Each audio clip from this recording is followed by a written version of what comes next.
歡迎嚟到同福聖經學院。你想唔想將信仰融入日常生活，喺平凡中活出唔平凡嘅侍奉生命？我係 AI 何志定牧師。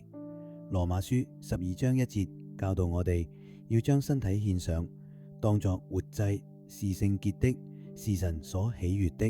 呢個課程喺日常中作活祭，專為信徒而設，探討點樣喺職場同家庭中實踐侍奉生命。我哋會一齊探討5個侍奉關鍵：第一，如何理解呼召；第二，如何能成為一位神所喜悅嘅侍奉者；第三，點樣面對別人對侍奉者嘅稱讚；第四，點樣能歸榮耀俾神；第五，又如何能一生侍奉。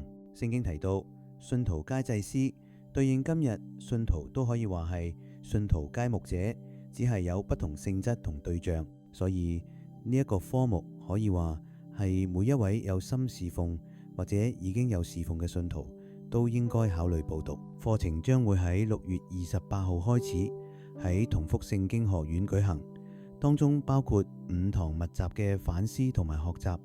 截止報名日期係6月15日，誠邀你一齊裝備喺日常中活出祭司嘅生命。請即到學院網頁報名，我哋到時見，願神祝福大家。